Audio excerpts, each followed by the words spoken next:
एक छोटे से गांव में सुरेश नाम का एक लड़का अपनी माँ के साथ रहता था। उसके पिताजी नहीं थे। सुरेश लकड़ियां काटने का काम किया करता था। वह रोज सुबह कुल्हाड़ी लेकर जंगल चला जाता, दिन भर लकड़ियां काटता और शाम को उन लकड़ियों को इकट्ठा कर बाजार जाकर बेच देता। जो उसे पैसे मिलते उससे उसका घर का गुजारा चलता था। एक दिन जब सुरेश जंगल से लकड़ियां काटकर बाजार में बेचने गया तो दुकानदार बोला, सुरेश, अब लकड़ियों की मांग बढ़ गई है।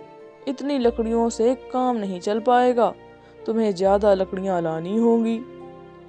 सुरेश बोला, सेठ जी, कल से मैं ज्यादा मेहनत करूंगा और ज्यादा लकड़ियां काट कर लाऊंगा। दुकानदार बोला, ठीक है, यदि तुम ज्यादा लकड़ियां लेकर आओगे तो तुम्हें उसे अच्छे दाम मिलेंगे। सुरेश दुकानदार से पैसे लेकर घर चला आया और अपनी माँ को सारी बात बताई। माँ सुनकर बोली, बेटा, छोटी सी उम्र में तुम्हें कितनी मेहनत करनी पड़ती है। काश तेरे पिताजी होते तो हमें यूं गरीबी का जीवन नहीं काटना पड़ता। सुरेश माँ से बोला, माँ, चिंता मत करो, मैं खूब मेहनत करूंगा। एक दिन हमारी गरीबी भी दूर हो जाएगी। अगली सुबह सुरेश जल्दी उठा और कुल्हाड़ी लेकर जंगल चला गया। जंगल के बाहर के कई पेड़ों की लकड़ियां वह पहले ही काट चुका था, इसलिए उसने जंगल के अंदर जाकर लकड़ियां काटने का निश्चय किया। जंगल के अंदर जाने से उसे बरगद का एक पेड़ दिखाई दिया, जिसमें एक बड़ा सा बना हुआ था दरवाजा। ऐसा विचित्र बरगद का पेड़ देख सुरेश अचरज में पड़ गया। कौतूहल में वह पेड़ के पास गया और दरवाजे को धक्का दे दिया। देखते ही देखते दरवाजा खुल गया।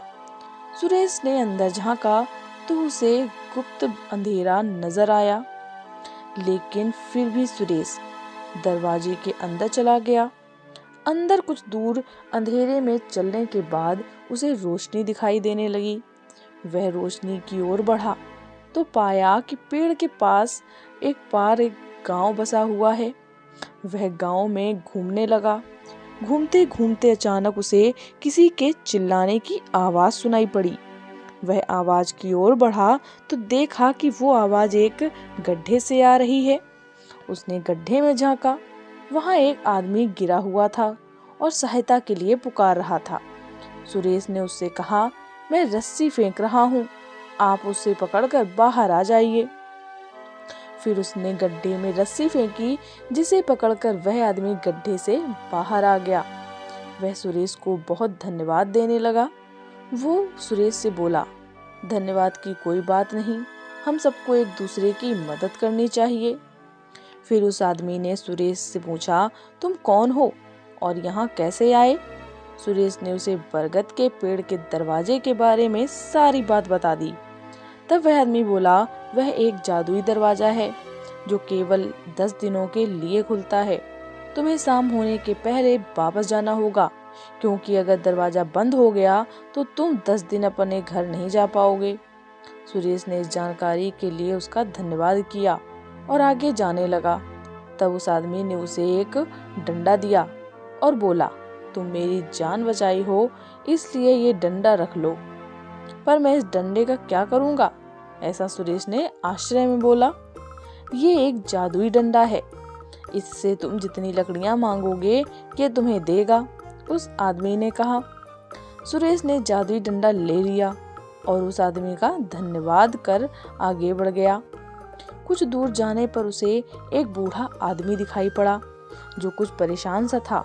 सुरेश ने उससे पूछा, बाबा, क्या हुआ? कुछ परेशान से नजर आ रहे हो। वह आदमी बोला, बेटा, क्या बताऊं, घर पर लकड़ियां खत्म हो गई हैं, इसलिए जंगल में लकड़ियां काटने निकला हूँ, लेकिन अब इन हाथों से इतनी ताकत नहीं लगती। समझ नहीं आ रहा है कि कैसे लकड़ियां की व्यवस्था करूं। सुरेश जादुई डंडे की मदद से बूढ़े आदमी को ढेर सारी लकड़ियां दे दी।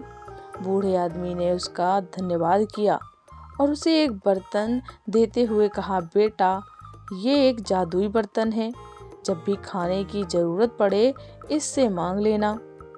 सुरेश ने जादुई बर्तन ले लिया। शाम हो रही थी, इसलिए वह पेड़ के जादुई दरवाजे से बाहर निकल आया।